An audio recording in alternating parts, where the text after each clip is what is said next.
You're watching the VetTunes Podcast, the show that shines a spotlight on military and veteran artists. Stand by for transmission.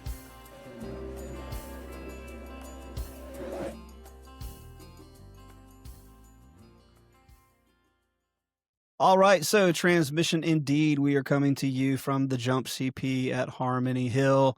This is the VetTunes Podcast, the show that shines a spotlight on military and veteran artists. And today we are honored to have Nikki Holland with us. And Nikki is an American singer-songwriter known for blending reggae, pop, and indie influences into her music. She began performing in Virginia before relocating to New Mexico and eventually made Detroit, Michigan her musical home. She's released music since 2012 and has a steady stream of music coming out. And as the front woman for Nikki Holland and the Dirty Elizabeth, she delivers energetic live performances at LGBTQ plus festivals and pride events across the U.S. and Canada. And outside of music, Nikki is deeply committed to social causes, and she leads and participates in charity shows, often under the banner of her motto, "Until we are equal, be greater than." You can find more about her at NikkiHollandMusic.com. And in addition to her being just an amazing songwriter and performer, and obviously, since she is on this show, she is a veteran and an Army veteran at that. So we look forward to digging into all of that. And Nikki, welcome to the VetTunes Podcast. Thanks for having me, Mike. I appreciate it. Of course, of course. Back in April of 2025, when this whole idea came about to do a podcast focused solely on military and veteran artists, I've known you for a long time, and you were one of the people that I thought of when this show was kind of being conceptualized. And you've been here to our Harmony Hill studio in Shelbyville, Tennessee, just outside of Nashville. And I've known that you've been doing this music thing for a long time. And I just, I knew that I had to have you on the show and tell people about you, about your music, about your story, and, just let them know that there's an amazing artist out there. I appreciate that.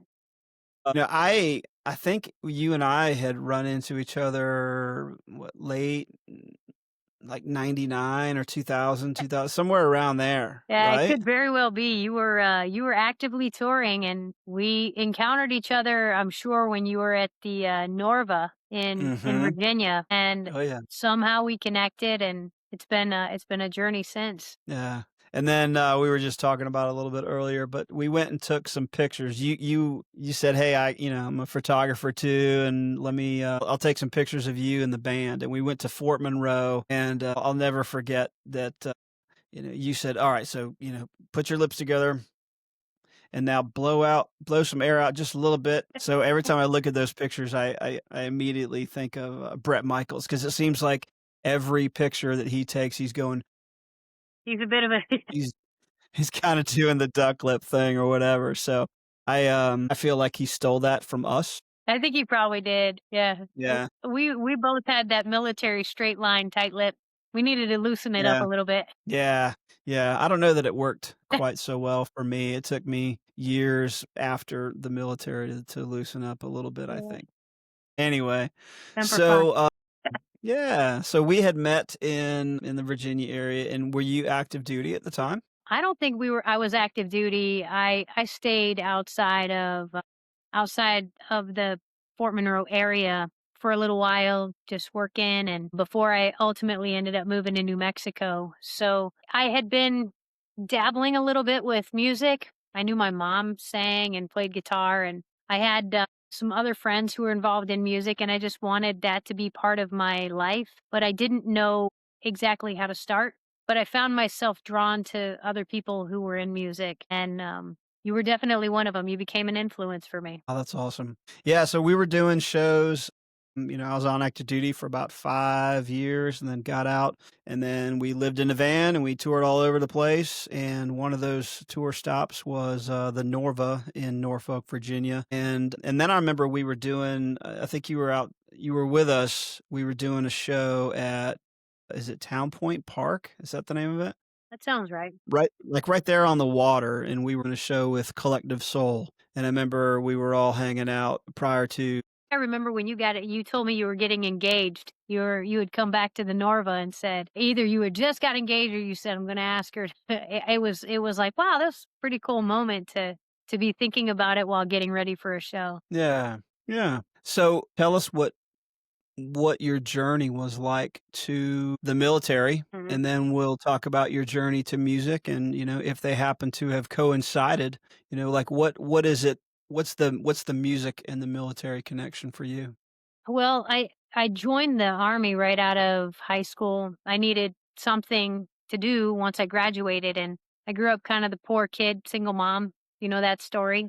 I was born in Las Vegas, and being an unsupervised youngster there was a recipe for trouble. So Mm, my mom moved us up to right outside of Fort Lewis, Washington, and she actually worked at Fort Lewis, and it opened my eyes that I could potentially join the military, and that would be a path for me to get into college. So I may have been slightly misbehaved, but I wasn't bad in school. So I wanted to go to college. So I joined the army, and that took me to Virginia.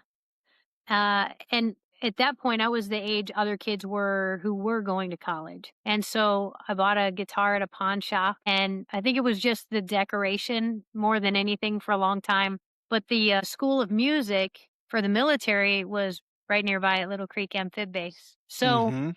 right on our little base, they had this old hotel called the Chamberlain Hotel. And there were people who were in the Army band.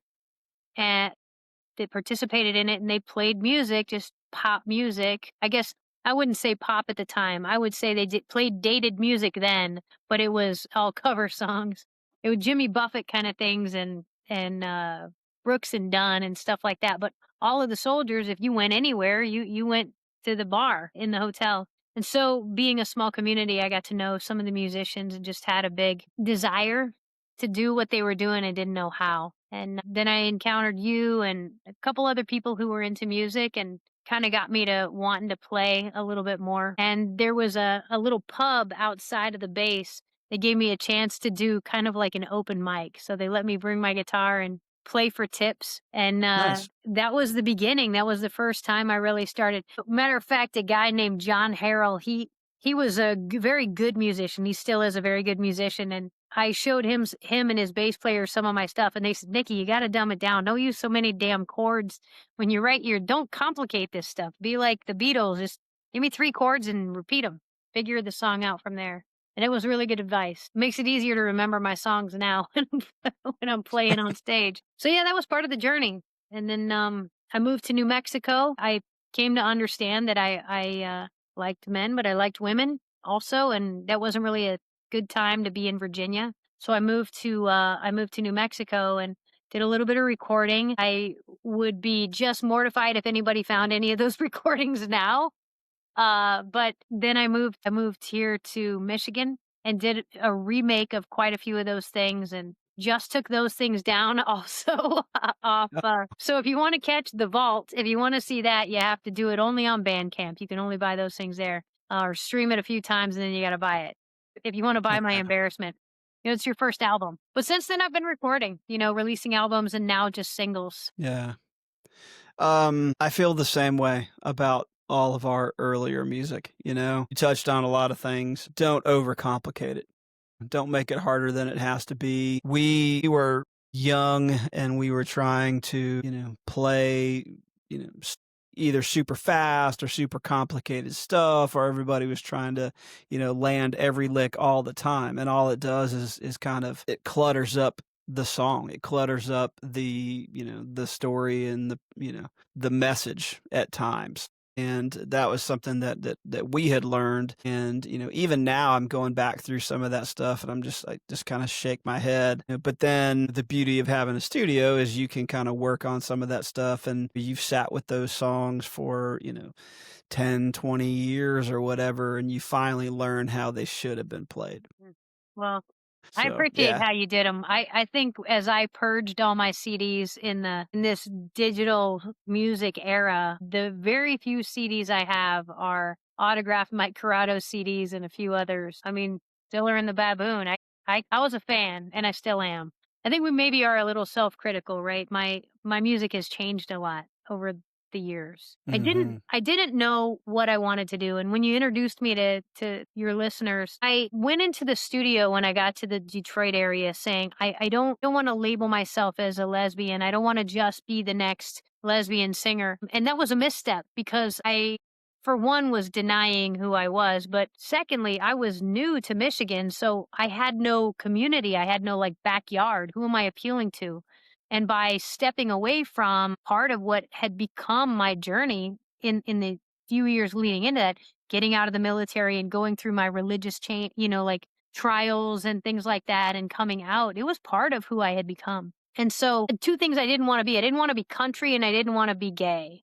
And I found that it's good to know your community and be a part of it. And country musicians make a lot of money. I feel like I've always been kind of fighting the power. And then over the course of it, I realized that reggae music, I love it. I love it, and I wanted to allow that influence to happen. So as we've become a lot more contemporary, it's become part of the brand. Yeah. We had talked about it when you were here, but some of the vibes that I was getting from your music are some of the same kinds of sounds, rhythms, landscapes that I was also hearing from Annie DeFranco. Yeah, she is definitely an OG for a lot of the queer artists. She has a song called Shameless that I actually went on, was it Henry Fox, and and paid to license this. And it was my first music video was my cover of her song. So I've now officially done two cover songs. One of them is her song Shameless. And at the Dinah Shore where I just was last week, they told me, they're like, you can do one cover song if you want, but otherwise they wanted original. So I did that one. And it was wonderful to out across the audience and see that like spark of recognition with some of the older community. Now I'm older, I mean, not the 20-year-olds. Knowing the song and being like, oh my gosh, she's playing that song. And even when I visited you, it was just about a year and a half ago, I was just starting to venture into really more contemporary music because you and I still have a project in the queue. But as soon as I found out about this Dinah Shore event, I wanted to focus strictly on the music that I will be playing poolside at a big festival. But you and I have a couple of projects in the works. Definitely. No, tell us more about the Dinah. I mean, I've been watching the social media feeds and checking out the posts and seeing you walk the red carpet. I mean, the shows looked amazing. The event looked amazing. The performances were crushing. I mean, it looked like it was super well received. For the folks that may not be familiar with what that is, talk us through it. Sure. So the Dinah Shore, this was the 34th year. There's a lady named Mariah Hansen, and she started it out with just like a party, like I think it was like a college party or something. And over the years it became the world's largest, we say sapphic festival, the largest queer women's festival anywhere. So the who's who's of the lesbian community have probably been to the Dinah as a guest or as a performer. Lady Gaga. We had Crystal Waters there, la da dee, la da da. She was there on the red carpet my night. So this year was her last year producing it. So it was a really momentous year. There was an article that came out on one of the NBC sites, something about, I don't know if she's going to sell the brand or if she's handing it down, but it's going to be passed on to someone else in one way or another. But if you're in the lesbian community and you've been around for at least a little bit, you probably have heard of the Dinah. It's just a big event. Outside of our community, it's not as well known because it's not a destination for you, Mike. You are welcome to come though, and you would have a Now great time. this is in Palm Springs? It is. It's in Palm Springs. Yeah. Okay. I've been to Palm Springs once, but the closest I've been there otherwise was probably Camp Wilson up at 29 Palms. Yeah. And it's a whole different type of California. Not the same. Yeah, we did get to enjoy. We did enjoy the dry weather. It was like 92 out there and pretty nice. It was pretty nice.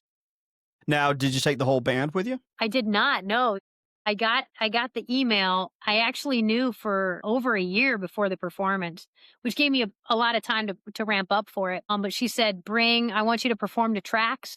And I said, well, can I bring a a backup singer or a dancer or something. Yeah. But she didn't provide any accommodations outside of, she was like, if you want to bring them, that's on you. But it was a 20-minute set, and probably the 20 minutes that will most change my life. Mm. It was incredible, just the kindness and the warmth of not only Mariah, but the people who worked with her and the people who attended the event. Everybody was just there with their spirits light and ready to have a good time and celebrate each other. And I was welcomed as one of the celebrity guests, and it was really beautiful. And they were filming a documentary, in fact, on the Dinah. So if you don't know about it, I'm hoping that'll come out on, whatever Showtime, Netflix, wherever it winds up ending up. There'll be a documentary on it. And I'm interviewed Good. in it, so yay. Nice. Maybe I'll make the Nice. cut. Well, I mean, you definitely need to put that out on NikkiHollandMusic.com Yeah. so that we can go check that out and stream it, but I look forward to that. I mean, it's kind of crazy to think that you go and do a show or, you get notified about a show a year in advance and you think it's so far out there, and then all the preparation that goes into it, from what you're gonna wear, how you're gonna look, what you're gonna bring, and then, and then there's the whole musical preparation side of it. I'm really glad to hear that it was an amazing 20 minutes, and that may not seem like a lot of time, but when you are a artist and you are, have the opportunity to go and do one of those, amazing events that just fits your whole calling and you just put everything into it. I'm I'm super excited for you. I Thank can't you. wait to learn more about it and see you in that. Now you got a big show coming up next week, right? Well, yeah, actually, so, I want to touch on what you said because I think it would be interesting to just like have conversations about, or even a coffee table book about the stuff we do when preparing for a big show. I mean, I was even working with my producer as you obviously you're a producer, you have a studio, you get it. Going back and forth, trying to select the right songs and the right amount of each song to put into 20 minutes. My friend, who's also a musician, said, Nikki, do as many songs as you can in 20 minutes. And I thought, well, if they're 4 minutes long, divided by 20, but what she was saying is do a feature of each song. So I got 10 songs in and barely got to talk in between, which means fitness and, like getting your cardio up. So I was on my Peloton bike singing my set, while trying to ride to build up the stamina, all of the things that you go through. Now, next week, I'm going to be doing a pop up. We just officially said it today. I'll be doing a pop up at Women's Week in Provincetown, and that's going to be really fun. I'm looking forward to it. I think it'll be another shorter set because it's just a pop up, but it's such a huge and loved event. To go to P Town for Women's Week, there's so many activities all over Provincetown, and even just the idea of flying in and taking the ferry over and being among filmmakers and artists and authors and creatives and people who Creatives, just yeah. support them, it's going to be exciting. And then at the end of the week, I'll be at a place called Freedom River that I've told you about in the past. They have their fall festival and I'm performing there. So Freedom River is a veterans retreat.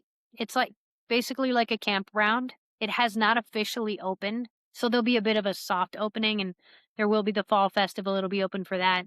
But it's going to have a wellness center and pavilions and basketball and pickleball courts and a river that you can get on a pontoon. It's all ADA compliant.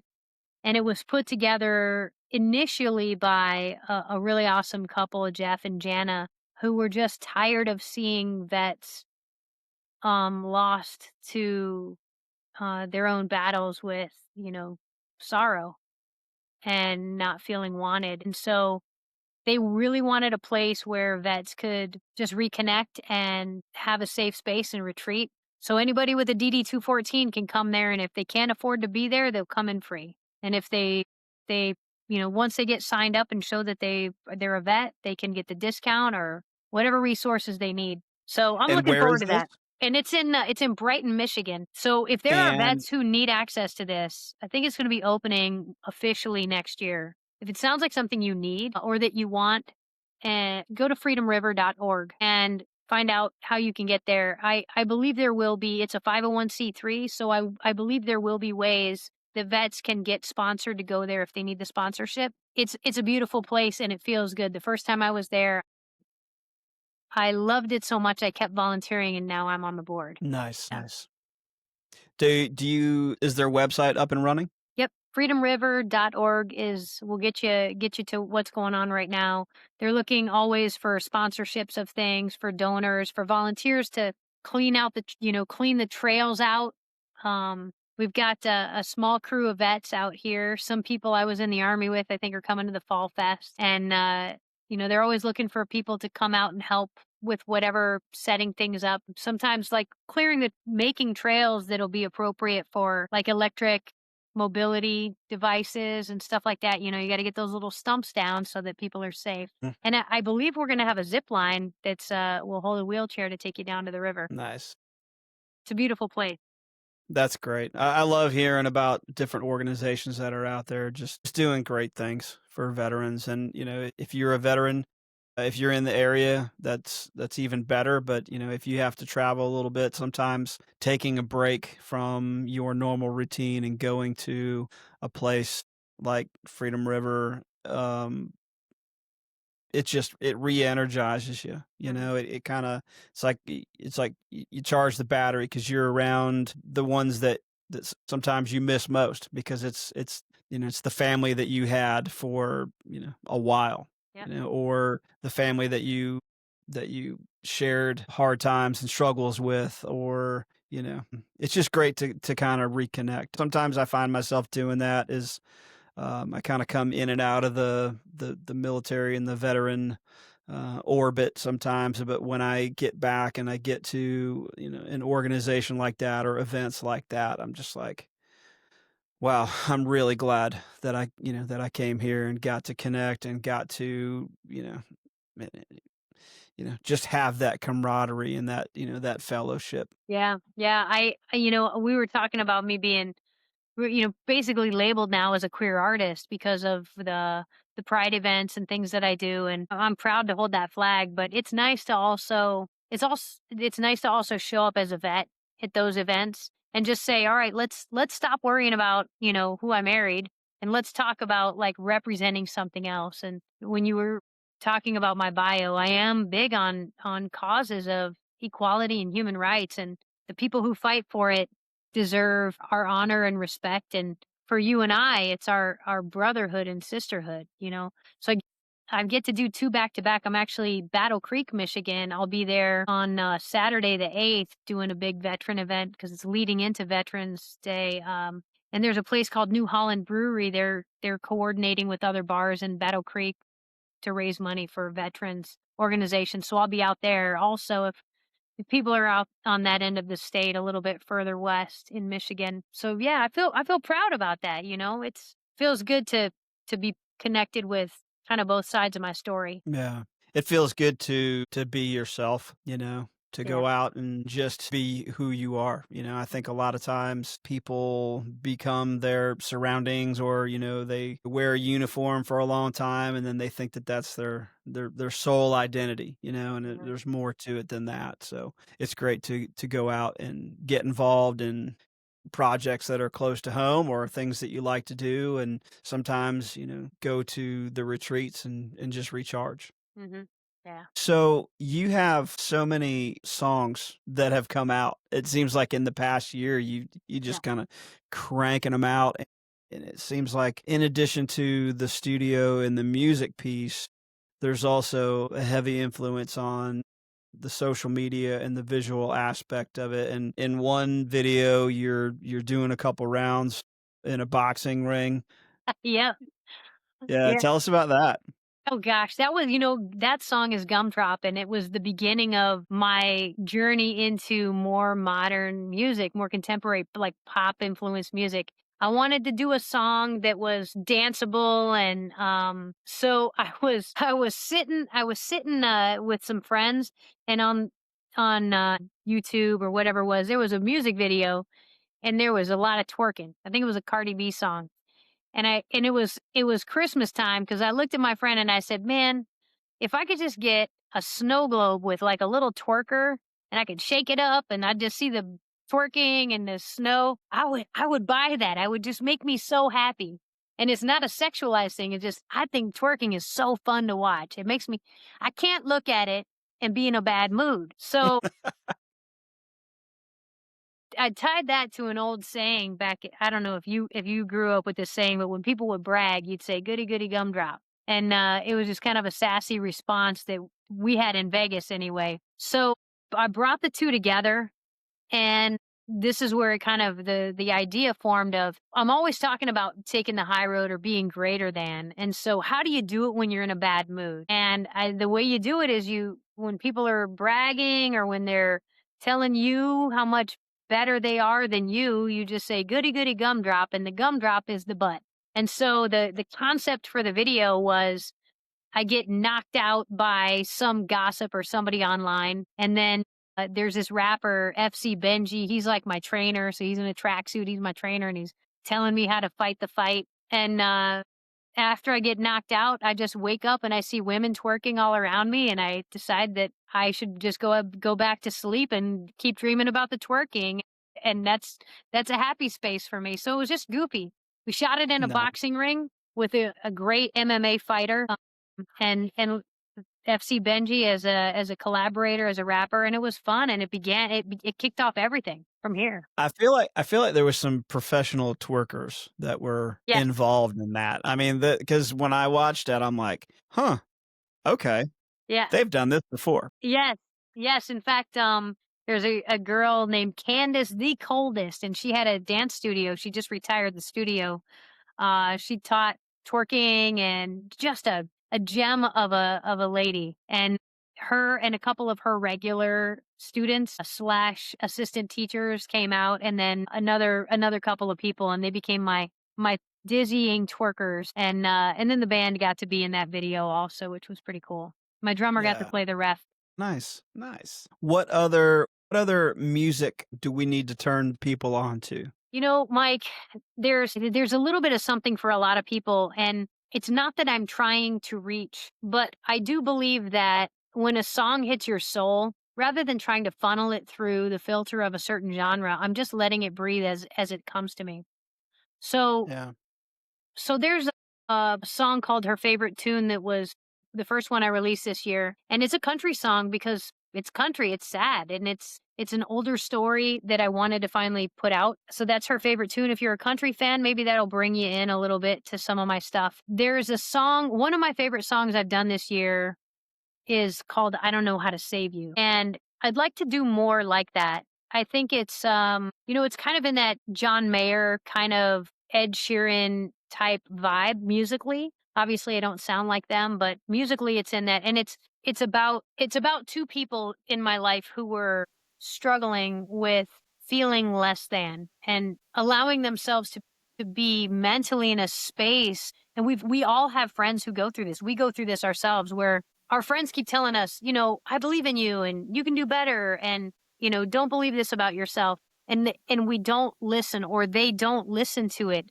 And ultimately the only person who can pull them out of that headspace is them. But you as a friend can stand by and be there while they go through it. And that was the song. It was primarily about my wife, and she was just dealing with some stuff. And so I don't know how to save you. I'll let you interpret the rest from there. Is one of my favorites. I think if you listen to that, and if you listen to a song called Torn, you're gonna get and Gumdrop, you're gonna get a wide array of who I am. Torn is a very one of a kind song, very orchestral. I think it fits more in the music and film area, but hmm it's an old song that I wrote about my brother going into a relationship with an unsavory woman. And ultimately, I lost my brother to suicide because of how he felt in his lasting relationship with her. Ultimately, she wore him down. And so I finished the song because it needed to be said. So it's not a happy song, but it's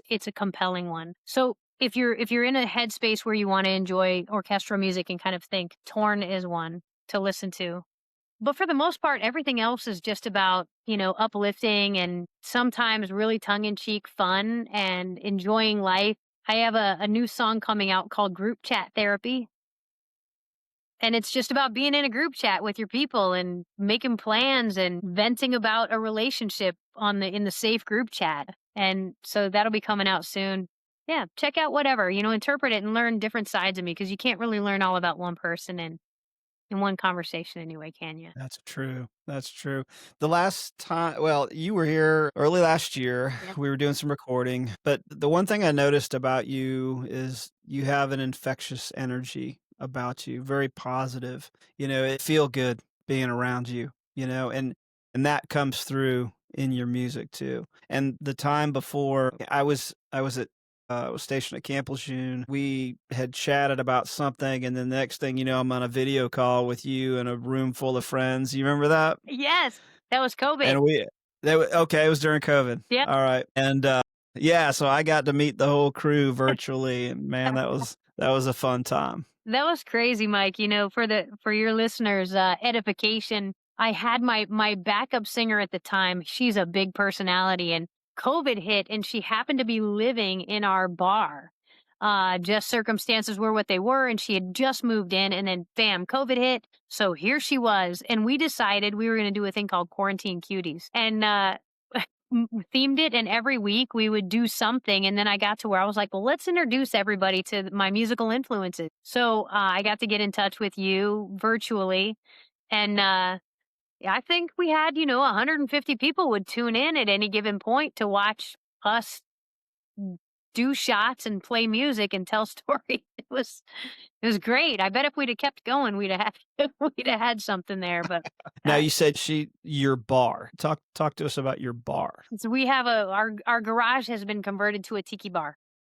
Mm. I learned that I have a passion for building things, Mm. and my wife has a passion for tiki things. So we have a tiki bar. Nice, nice. I was stationed in Quantico, and I got this plan for kind of a build your own bar. So I built this ginormous bar, and it was beautiful. Stained it, put the epoxy on it. I mean, it was gorgeous. And at the time, we had a walk down basement with double doors. So we were able, with the help of 4 people to lift this thing, we were able to get it in place down in the basement. And then just as luck would have it, I got orders and wound up going to Belle Chase, Louisiana, and we lived on base. So we went from kind of a bigger house to a smaller townhouse, and then we had this single car garage. And we put this bar, and the movers were just cursing up a storm anytime they had to move that thing.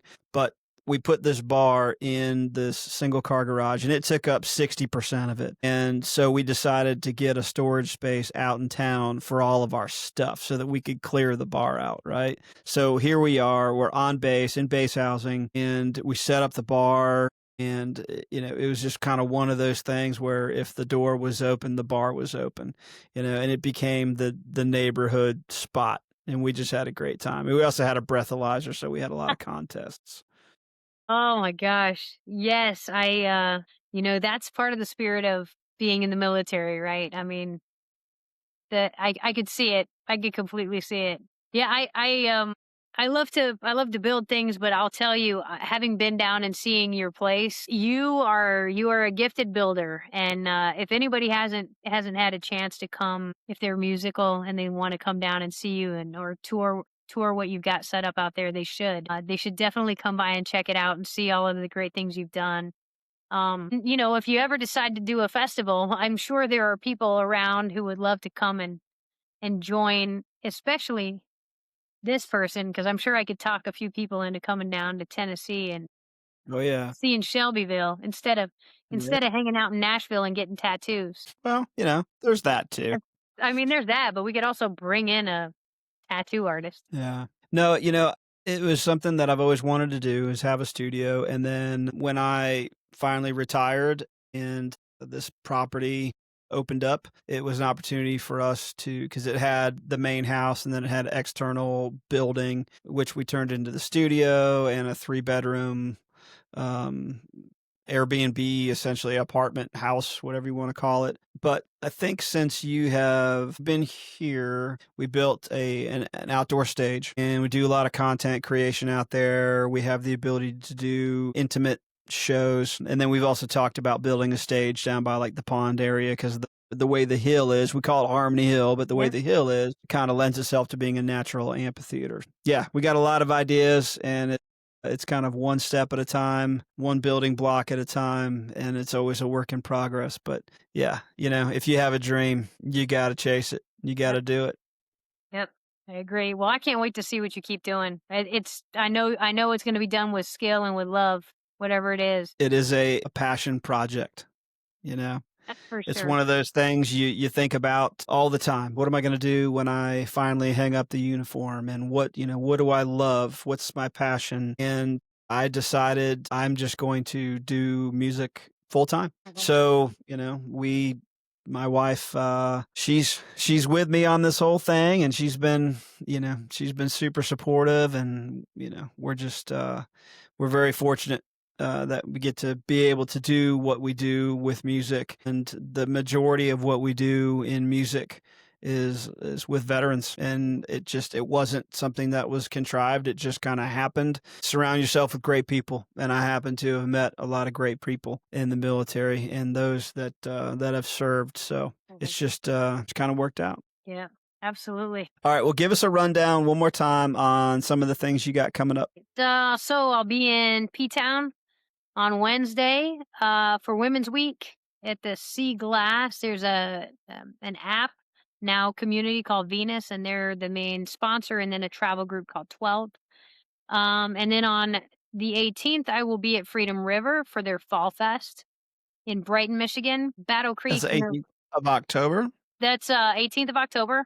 Yep. Okay. So 15th and then 18th. And then November 8th, I believe, is the Saturday. I'll be at New Holland Brewing in Battle Creek, Michigan for another veterans event. December 12th, I will be in Iowa at the Paramount Theater in Cedar Rapids for a show called Christmas in the Key of A. I'm a special guest returning every year with my beautiful friend Elizabeth Von Presley, who puts on the whole thing. And I go down there for a week and help get involved in that. And then we will start our 2026 journey, cranking out music in the meantime. I've got a Christmas song coming out called Our Christmas Story. And then 2 songs that I just did at the Dinah that will be coming out very soon. Group Chat Therapy and a song called Pirate Booty, because why wouldn't you? I can't wait to see that video. Listen, I have to figure out how to make this video. The story to how that came about is just ridiculous, and it'll probably be my next best song. Who knows? And 2026 is going to be a journey, I think, into tapping into some of these doors that the Dinah Shore opened up.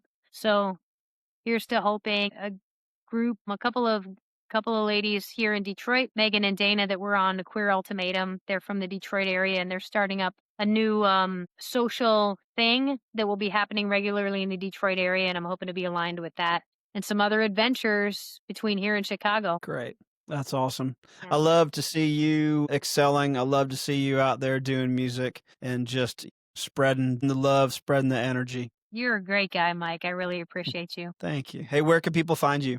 They find me at Nikki Holland Music. Nikki with 2 Okay, Ks. so- Nikki Holland Music everywhere. And check out some of my videos. We had a lot of fun making them. Yeah. There's no doubt. There's no doubt about that. I mean, they're crazy, and I look forward to everything you put out. Thank you. Yeah. Hey, if you want to catch my personality, go look at a video called Block 'em, written about a bad ex, my friend's ex.